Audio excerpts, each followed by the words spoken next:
खुश हुआ था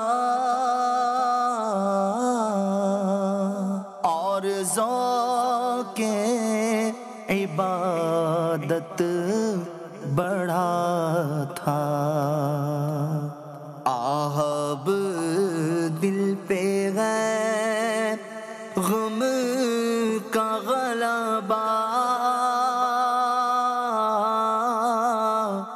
अलवदा अलवदा आह रमज़ान। अमीर अहले सुन्नत जो है हमें आला हज़रत की मोहब्बत देते हैं और निगरान शुरा अल्हम्दुलिल्लाह हमें अमीर अहले सुन्नत की मोहब्बत हमारे दिलों में दाखिल फरमाते हैं। सबसे अच्छी आदत जो है वो अमीर अहले सुन्नत की वो ये है कि वो अल्लाह और उनके रसूल से जितनी मोहब्बत करते हैं ना, उतनी ये हमें भी तालीम देते हैं कि इतनी मोहब्बत करनी चाहिए। सादगी पे मैं कुर्बान हूँ अमीर अहले सुन्नत की माशाल्लाह, कि जब भी आप जाएँ मुस्कुराता हुआ चेहरा पाएंगे, कभी कोई आप उनके चेहरे पे बल शिकल कोई इस तरह की चीज़ नहीं पाएंगे। पीर साहब ने ऐसे पिलाया है घोल के हमें जाम मुस्तफ़ा कि हम सारे ऐसे रह रहे हैं जैसे एक दूसरे के बिछड़े हुए भाई हों। मैं तो ये कहता हूँ कि किसी को अगर अपना ईमान बचाना है इस पुरफतन दौर में, तो वो अज़हर साहब का दामन थाम ले। मेरी नज़र में देखा जाए ना तो वो नहीं होते ना, तो हम नौजवान तो अभी तक जो जितने भी यहाँ पे खड़े हुए ना, तो यहाँ पे नहीं होते, वो मतलब बिखरे हुए होते।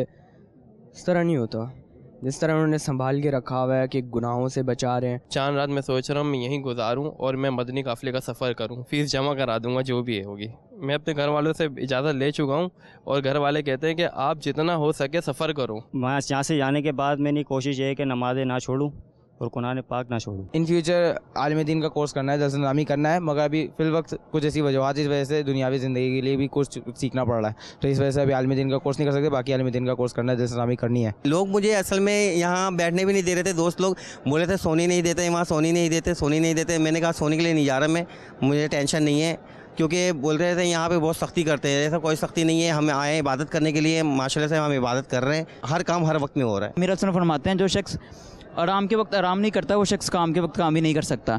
यानी कि हमें जदवल को फॉलो करना चाहिए। अगर हमें जब मेरा सुन फरमाएँ कि सो जाएँ मदीने की यादों में खो जाएँ, तब हमें सो जाना चाहिए। चांद रात को भी 3 दिन का काफ़िले में शिरकत करूँगा इंशाल्लाह। वालिदैन तो कहते हैं जाए हमारा बेटा कुछ सीखे, तो आप जब चांद रात को घर नहीं जाएंगे तो वो लेने के लिए खुद आ जाएंगे? वो तो आएंगे लेकिन मैं मना कर दूंगा, मैंने ईद इधर ही गुजारनी है। इंशाल्लाह आज इमामा मंगाया है मैंने, आज आ जाएगा, आज से बांधना। कोशिश यही करेंगे कि इंशाल्लाह ईद के बाद इमामा सर से ना उतरे इंशाल्लाह। घर वालों ने इनकरेज किया कि मैं दोबारा यहाँ पे आया हूँ अल्हम्दुलिल्लाह और तकाफ़ कर रहा हूँ। जब से मैं तकाफ़ में आया हूँ तो मुझे लग रहा है शायद मैंने तकाफ़ के बाद ही रमज़ान पाया है, उससे पहले तो मैं भटका हुआ था। मैं तो मुझे पता भी नहीं कि 20 दिन मेरे कैसे गुजरे। बस रोज़ा सुबह रख लिया तो रोज़ा रखा था, रोज़े के तो जो पूरे उसके मतलब तकाज़े होते हैं वो पूरे नहीं कर रहे थे।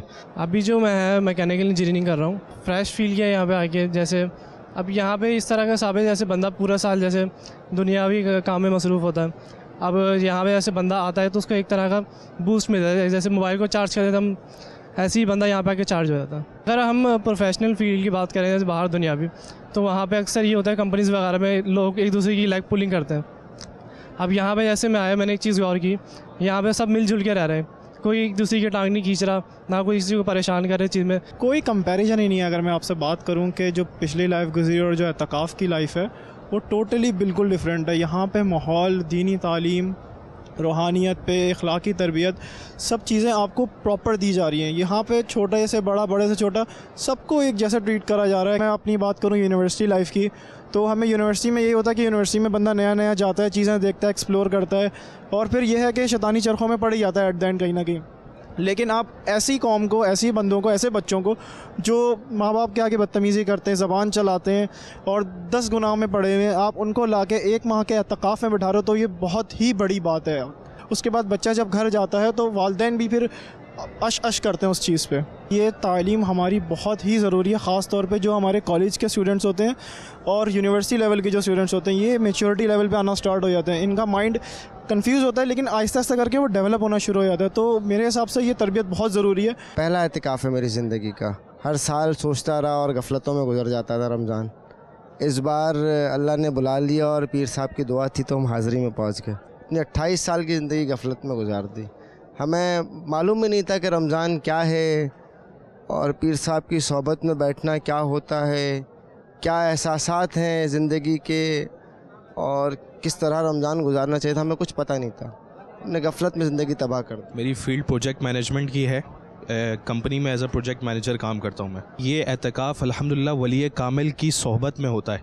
यहाँ पे एक वली कामिल तशरीफ़ फरमाए, अल्हम्दुलिल्लाह उनकी सोहबत भी मैसर आती है और उनके साथ एतकाफ़ की सआदत भी मिलती है। इस एतकाफ़ की ख़ास बात यह है कि ये एतकाफ़ हज़ारों लोगों की ज़िंदगियों में एक इनकलाब बपा करता है। अल्हम्दुलिल्लाह इधर आपको सबसे पहले ये तो पीर साहब का आपको कुर्ब मिलेगा। आप चूँकि एग्ज़ाम्पल मदनी मुज़ाकरे लगा लें, हम लोग प्रॉपर नहीं देख पाते, कहीं ना कहीं गफलत होती है, तो अल्लाह का शुक्र है यहाँ मुकम्मल टाइम देने का जो है वो साधन नसीब हो रही है अल्हम्दुलिल्लाह। पहला इत्तिकाफ़ है जी, यहाँ पे पहला इत्तिकाफ़ है। बाहर जाओ तो माहौल सोबत ऐसी मिलती है कि बस क्या बताएं। मैंने ये सोचा है कि यहाँ से जब मैं जाऊँगा रुखसत हूँगा तो एक तो हर हफ्ते यहाँ आऊँगा, ठीक है। बाकी मेरा काम कराची में, तो मैं यहाँ से जब भी गुजरूँगा तो यहाँ मेरी सलामी होगी, चाहे किसी भी हालत में हो, कैसे भी कपड़े पहने हो, काम के XYZ, यहाँ मैं ज़रूर आऊँगा। सुकून है यहाँ, जो हम आजकल के नौजवान, जैसे मैं भी हूँ उसमें शुमार, जो हम सुकून बाहर ढूंढते हैं ना, उसके लिए हम बुरे काम कर रहे होते हैं सुकून के लिए, कह रहा हमें सुकून नहीं मिल रहा, वो सुकून हमें यहाँ मिले। मैं माशाल्लाह जब भी इस माहौल में आता हूँ तो एक अलग ही मतलब वो मुझे मिलता है, लेकिन जैसे हम बाहर निकलते हैं तो पता नहीं क्या ऐसी दुनिया की रंगत में खो जाते हैं कि समझ नहीं आती। बड़ा अफसोस होता है कि यहाँ आते के साथ ही हम अलग होते हैं, बाहर जाते अलग हो जाते हैं। मैं इस चीज़ से बड़ा वो मैं यहाँ से नहीं जाऊँ, बाहर जाऊँगा फिर मैं बिगड़ जाऊँगा।